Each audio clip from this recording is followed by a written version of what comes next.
Career information involving art and performing arts. Being involved in the arts can make an exciting career. Some person in the live events, other record for future viewing. So being part sa arts can be fun daw.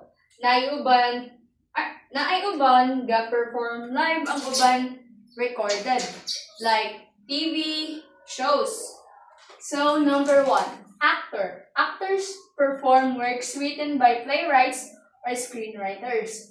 For entertainment, they work in many locations from studios to theme parks. No formal degree but training in drama helps. So, actors is perform stories nga gisulat sa playwrights. Playwrights mean theater. Or screenwriters. Ang screenwriters is mga TV shows or movies. Ang ilang job kay to entertain people by bringing characters to life.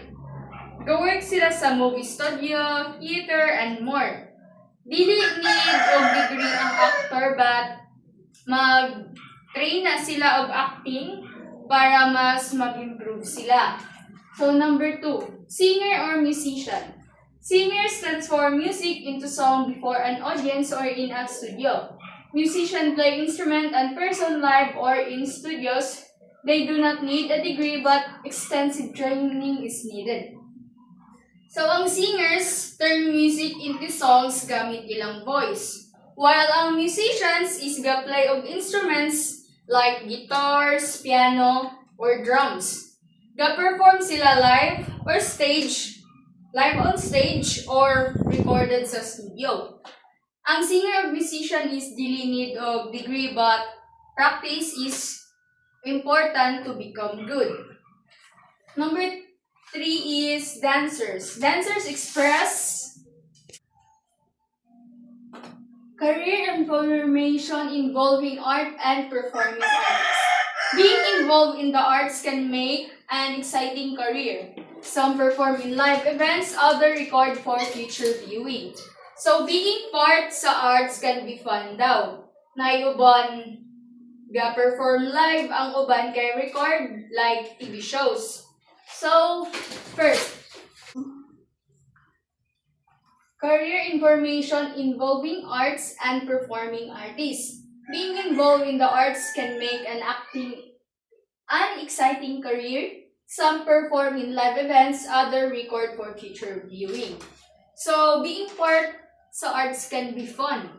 Naay uban ga-perform live, ang uban kay recorded, like TV shows. So first, actor. Actors perform works written by playwrights or screenwriters for entertainment. They work in many locations from studios to theme parks. No formal degree but training in drama helps. So ang actor is ga-perform stories nga gisulat sa playwrights. Ang playwrights is theater. Ang screenwriters is TV or movies. Ilahang job kay to entertain people by bringing characters to life. Go-work sila sa movie studio, theater, and more. Dili need of degree sa actor but ga-train sila sa drama or acting para mas mag-improve sila.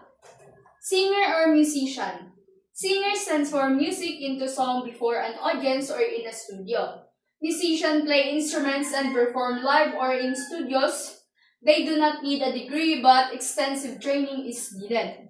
So ang singers or musician, ang singer is giturn niyang music into songs gamit iyang voice. While ang musicians is nagplay of instruments like guitars, piano, or drums. Ga-perform sila live on stage or recorded sa studio.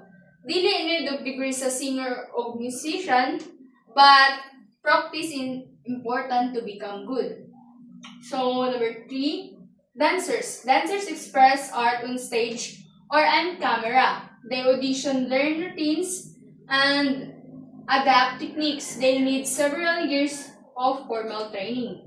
So, ang dancers ga-show og art through body movements. Ga-perform sila live or in front of camera. Ilahang work kay ga-include og audition, learning dance routines, changing style or technique each performance. So, di ba kada performance kay lahi-lahi man ang ilahang theme. So, daghan og mga dancing techniques o magbaylo-baylo silang mga style. Need nila og many years of practice to become skilled dancers.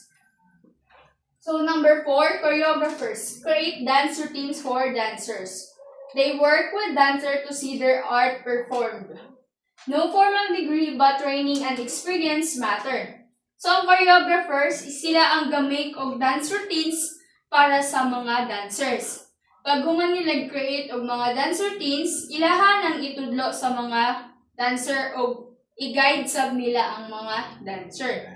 Dili need og college degree pero formal training og experience is important.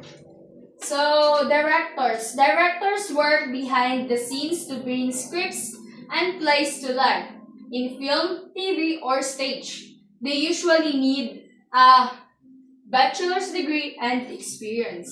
So, ang directors is go work behind scenes. Ilaha gikuha ang writer's story to turn into performance like TV, movies, theater. Ang directors is sila ang ga-guide sa mga actors o ga-control sa story kung unsaon pag-perform sa stage or screen. Ang directors is need og college degree o experience para makadirect sila. So, set and exhibit designer. Study scripts to produce sets for performance events. They perform research to produce accurate backgrounds. A bachelor's degree helps, but experience is more important. So, ang set and exhibit designer, sila ang ga-create og backgrounds og scenery sa plays, movies o performances. So, ang story feels real. They work with directors. Pwede sila mag-study or kanang para sa bachelor's degree nila, pero ang pinaka-importante is ang experience. Costume attendance.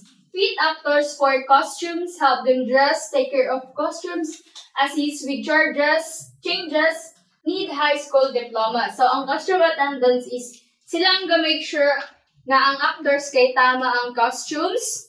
Gitabangan sab nila ang mga actors sa pag-ili, sila sab make sure nga ang outfit kay hinlo og ready to use na. Ang costume attendance is need at least high school diploma.